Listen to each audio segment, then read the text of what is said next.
여러분, 그동안 잘 지내셨죠? 4강을 올린 지 너무 오래되었죠? 죄송합니다. 칼빈 신학교 합창지휘과 첫 학기가 이제야 종강을 했습니다. 이번 학기 강의를 매주일마다 영상으로 편집해서 업로드했는데 그러느라 여러분을 너무 많이 기다리게 했습니다. 정말 죄송합니다. 방학 동안 12개명을 모두 올리는 것이 제 목표입니다. 제 목표가 소박해졌죠? 오랜만에 올리는 강의라 여러분의 기억을 위해서 그동안 다루었던 지휘자가 지켜야 할 제1계명에서 5계명까지 한번 같이 읽어본 후에 오늘 강의를 시작하겠습니다. 제1계명, 당신은 당신의 몸과 마음을 다 바쳐서 악보를 사랑하십시오. 당신은 곡을 칠 줄 알아야 하며 부를 줄 알고 많은 시간 동안 공부하여 머릿속에서 음악이 들려야 합니다. 레코딩은 언뜻 보기에는 곡을 공부하는 데 도움이 되는 듯이 보이나 음악이 당신의 안에서부터 나오도록 가르쳐주지는 않습니다. 레코딩은 아주 멋진 포장에 쌓인 채 훌륭한 조건을 내걸어 거절할 수 없는 악마와 같습니다. 미안하지만 곡을 완전히 이해하는데 지름길이란 없습니다.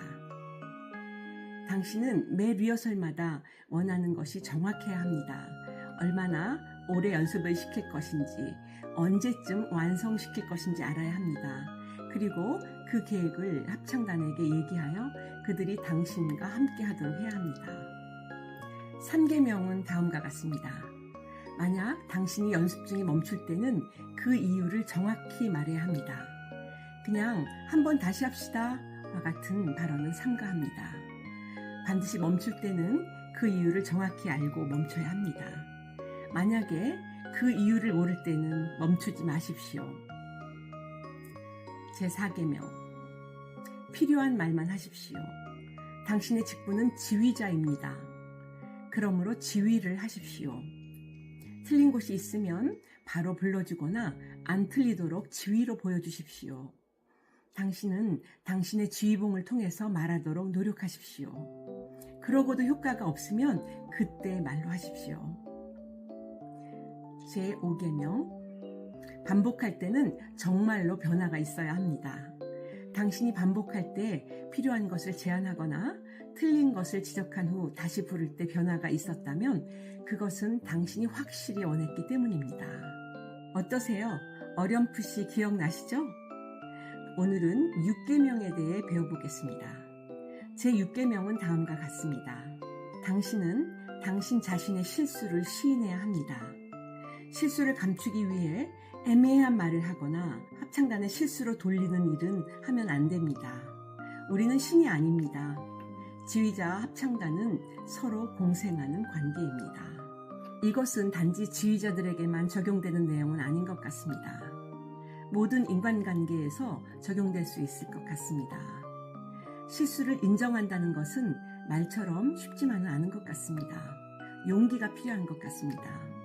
하지만 그렇기 때문에 지휘자가 용기를 가지고 자신의 실수를 인정할 때 합창단원들은 지휘자가 했던 작은 실수 때문에 지휘자를 불신하는 것이 아니라 오히려 용기를 내어 솔직하게 실수를 시인하는 지휘자를 더 많이 신뢰하게 됩니다.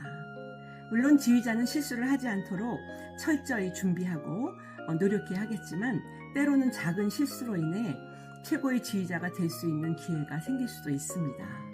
왜냐하면 최고의 지휘자는 단원들로 하여금 최선을 다해 지휘자를 도와주고 싶은 마음을 갖게 만드는 지휘자이기 때문입니다. 작은 허점을 바로 솔직하게 인정하는 지휘자는 단원들로 하여금 그 지휘자와 음악뿐 아니라 인간적으로 교감하고 싶어지게 만들기 때문입니다. 생각보다 사람들은 저의 장점보다 단점을 더 좋아하는구나 하는 생각을 종종 해봅니다. 저를 처음 본 사람들은 저의 외모나 목소리를 통해 제가 아주 똑부러지는 성격의 차가운 사람이라고 생각할 때가 많습니다. 하지만 제가 한 어떤 경험을 얘기해 드리면 저에 대한 선입견을 버리고 그 다음 만날 때부터는 저를 보고 계속 웃으시곤 하더라고요. 지금부터 저의 치부를 드러내겠습니다. 저는 길치입니다.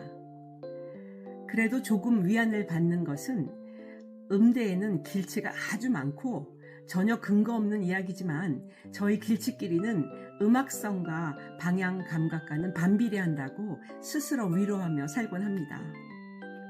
저는 어떤 곳을 찾아가기는 하지만 다시 돌아오는 것이 어렵습니다.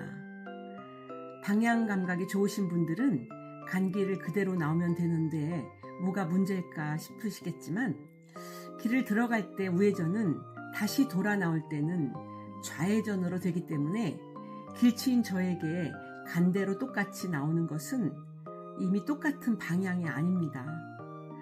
이렇게 저는 180도 이상만 되면 방향 감각이 그대로 리셋되는 뇌를 가지고 있습니다.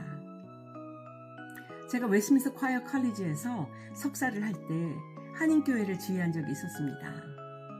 피아노 전공하던 한국 교포 학생이 반주자였는데 저는 평상시 반주자의 집에 수차례 들른 적이 있었습니다.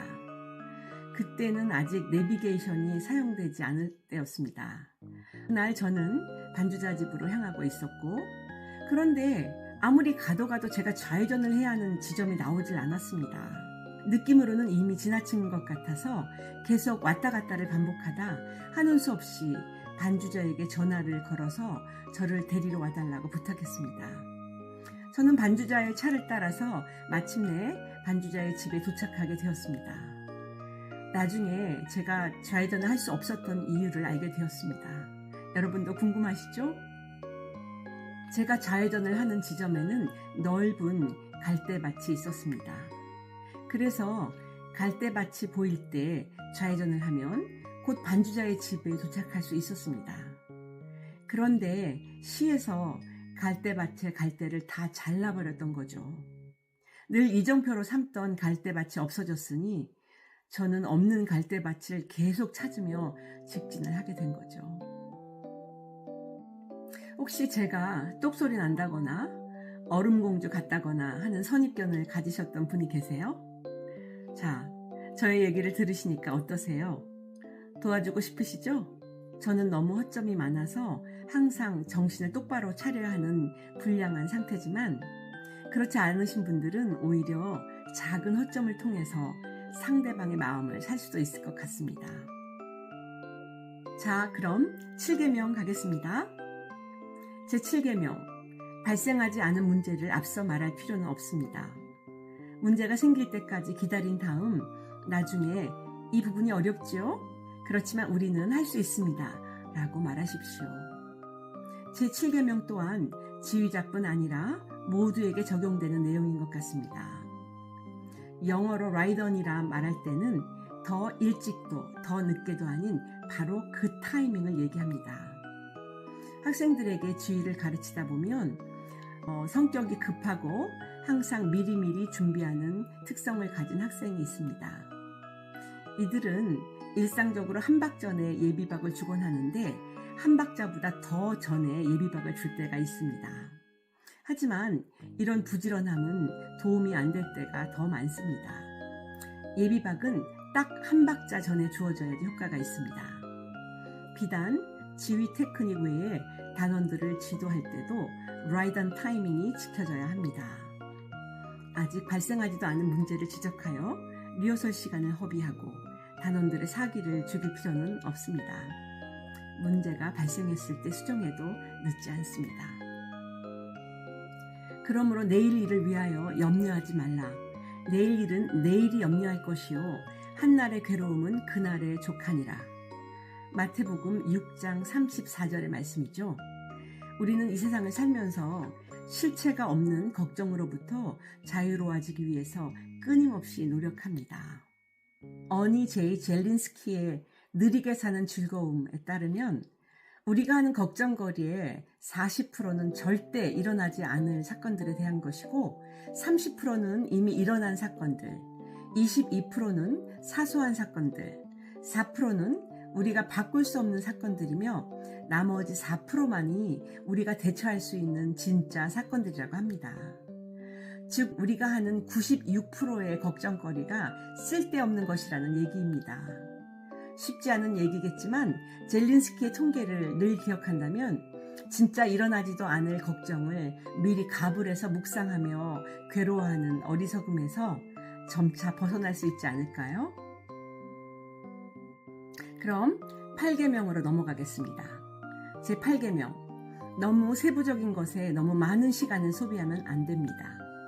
만약에 연주할 때 엘토가 F 대신 F샵을 부르고 바이올린이 어려운 32분 음표 패시지에서 어려워서 쩔쩔매고 드디어는 음악이 멈추었는데 연주회 후에 인터뷰에서 마지막 자음 사운드가 좀 더 들렸으면 더 잘할 수 있었을 텐데 라고 지휘자가 말한다면 하늘조차도 울고 싶을 것입니다.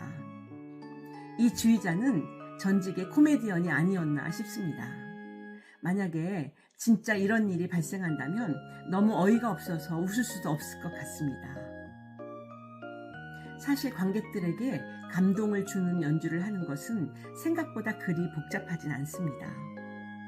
기본적인 것이 충실히 지켜지면 그 연주는 감동을 줄 수뿐이 없습니다. 심오한 곡해석이나 닭살 돋게 만드는 음악적 표현이 항상 큰 감동을 가져오진 않습니다. 완벽한 음정, 박자, 가사로 노래하면 감동은 그냥 따라오게 됩니다. 항상 진리는 단순하고 자연스럽습니다. 또한 기본적인 것들은 세부적인 것들보다 훨씬 더 중요합니다. 지휘자는 합창단에게 세부적인 것들보다 기본적인 것을 먼저 가르쳐야 하며 나무보다 숲을 먼저 볼 수 있도록 지도해야 합니다. 따라서 기본적인 것을 먼저 연습시킨 후에 점차 어렵고 세부적인 부분을 연습시키는 것이 리허설의 올바른 순서일 것 같습니다. 여러분, 오늘은 지휘자가 지켜야 할 6, 7, 8계명에 대해 다뤄보았습니다. 오늘은 평소보다 좀 짧은 강의였죠? 다음 시간 6강을 마지막으로 지휘자가 지켜야 할 9계명에서 12계명까지 끝을 맺겠습니다. 그리고 7강부터는 순종과 블렌딩에 대한 주제로 여러분과 함께 하려고 합니다. 오늘도 끝까지 저의 강의를 경청해 주신 여러분께 감사드립니다. 곧 6강에서 찾아뵙겠습니다. 지금까지 김은실 지휘자였습니다. 여러분 평안하십시오.